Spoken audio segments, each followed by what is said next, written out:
everybody! So today's Sunday, that means it's time for family movie night. And this week we are doing another one of my Facebook followers requests when I put out some inquiries on what people would like me to review for family movie night.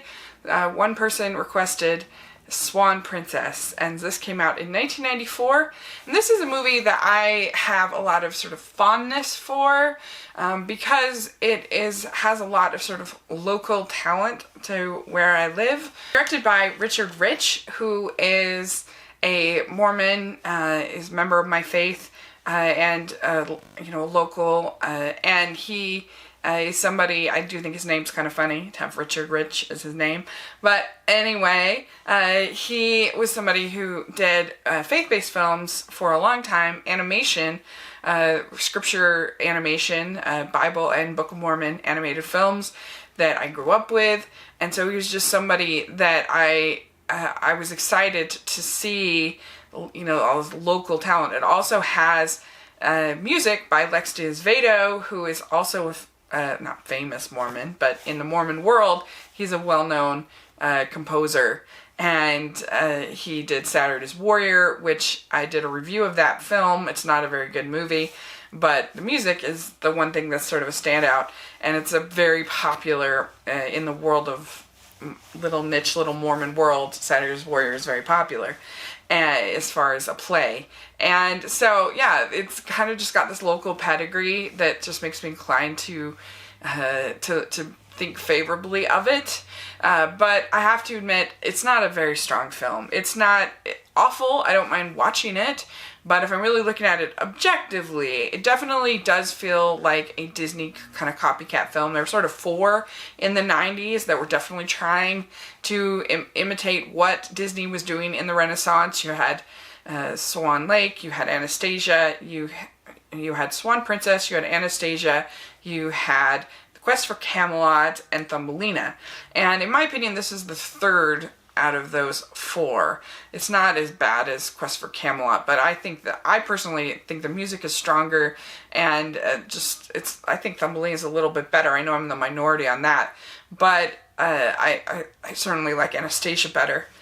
But I don't think this is a total loss by any means. I think it particularly, I'm somebody who likes almost all fairy tales. I'm just a fairy tale girl, so I can watch it and enjoy it. And I think that it starts out really strong with This Isn't My Idea of Fun. Det and Derek that are betrothed to Mary, and so their parents put them together every summer, and this song is really charming. It's a classic kind of musical theater song. I think it works really well, and I like their relationship as it continues to grow and everything like that. Feels conceited when it's total bummer.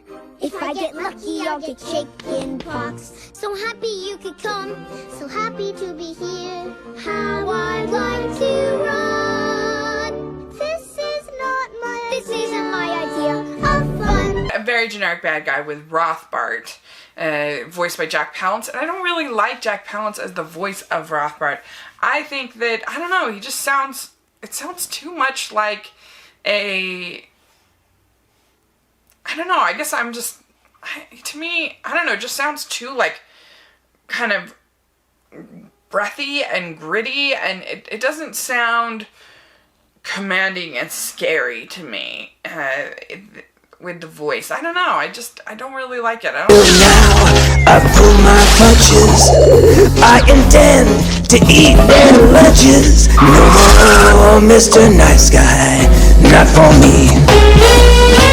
He is angry, and he is going to, he wants the throne. He's power hungry. He's very one note. He makes it his mission that he's going to take over the crown, and this is going to be his great scheme is going to involve Odette and the plan of this betrothal, and he's going to ruin it and everything like that. So there you go. But anyway, I think it actually, all the beginning is pretty strong, and it works, and I like these characters. I like the characters better as kids almost. And then you get to this point where they go from hating each other to, of course, falling in love.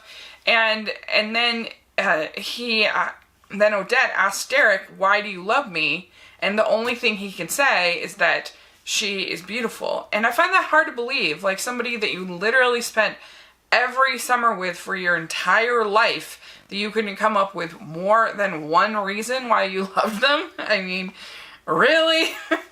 it's pretty a stretch, you know. Like, you couldn't say that she was nice, kind, that she was friendly to animals. Like, there's a million things you could say.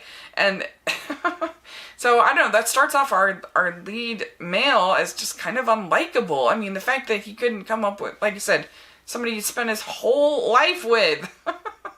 It's pretty lame. But anyway, and so Odette ends up getting taken by Rothbart, gets turned into a swan, but she's only a swan during the day. At night, she turns back into a woman, and he's trying to get her to marry her, to do his plan, as all these fairy tales do, that the spell can be broken by true love's kiss. Which is kind of funny, because he's like the supreme sorcerer, so he can do any spell that he wants. But that's fine, I don't have a problem with that. And so he's trying to convince her to agree to marry him, and then he will have the crown that he wants to have. And so this is where the movie kind of, I think, sort of stalls, because for the middle section of the movie, it's all about characters I don't care about at all. While Odette is a swan, and you have a whole song, Practice, Practice, Practice, that is all sung by the musicians that are having to be target practice and do stuff they don't want to do. And I don't care about any of these people. Like, it's a very forgettable song, and it's not sung by any characters that we ever see again, or that we care about, or that we need to know. And so that song's kind of a throwaway. And then all the prince ever does, practice, practice, practice, thinking of her and the way that it was, practice, practice, practice. And there's also this frog voiced by John Cleese, who's kind of fun. And there's also this turtle voiced by Stephen Wright. And they're fine, they're fun, but I don't know, it just feels like this middle part is just kind of adding sort of padding to this and fluff to this story. There just wasn't enough meat on the bones, I don't think, with either of these two lead characters. And so they just had to kind of throw in, we're going to throw in a song from the musicians. A pretty nice love song, Far Longer Than Forever, that I think is done well. You have some nice vocal work there from Longer than forever. Far longer than forever. I swear that I'll be true. I swear that I'll be true. I've made an everlasting vow to find a way to you. Up there, I don't think, with A Whole New World or something like that, but it's a good song. I enjoy it. Then you have this long segment, Princesses on Parade, which it's all of a sudden it sort of becomes like a Cinderella movie for a little bit. And you have all of these princesses introducing themselves, and they have these elaborate, weird costumes, dresses, whatever. And I don't know, like, I don't care about any of these people. So, I don't know, I don't find it all that charming. It just kind of, again, feels like filler to me. It doesn't really work for me. Gaze upon these princesses on parade. This princess comes from Colchester, where corn and cotton grows. She plays croquet and harpsichord and sews her own clothes. I don't think is that great. I don't think it's awful. I think it's fine, but it definitely, you could just tell that they were on a tight budget, and that they that they didn't have, it's no Beauty and the Beast, let's put it that way. But it's fine. I don't think it's great. I don't think it's awful. But I think that, like I said, that middle kind of drags it down for me, and just the villain that, I don't know, just doesn't work. The vocal performance, he's just so one note, so boring, and he doesn't kind of ham it up in the way that would make it more fun, I think. And I don't really like this song, the way he sings his song, just kind of weird.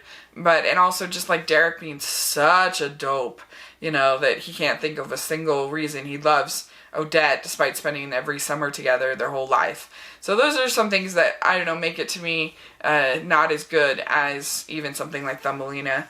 But I don't think it's awful. I can definitely watch it and enjoy it. It does have a couple nice songs. It has a strong beginning, a strong ending. So anyway, that's kind of my thoughts on the Swan Princess. Let me know what you think about it. Do you love it?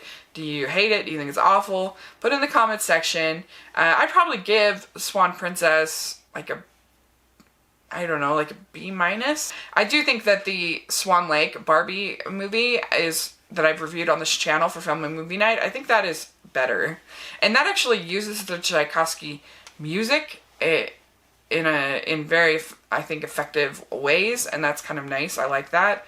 And I don't know, I just think it's a better, more engaging story is the Barbie movie. So there you go. But anyway, I appreciate the suggestion, and I enjoyed watching it, even if it isn't perfect. So what are you going to do? So thanks so much. Please subscribe to my channel, and I will talk to you later. Bye!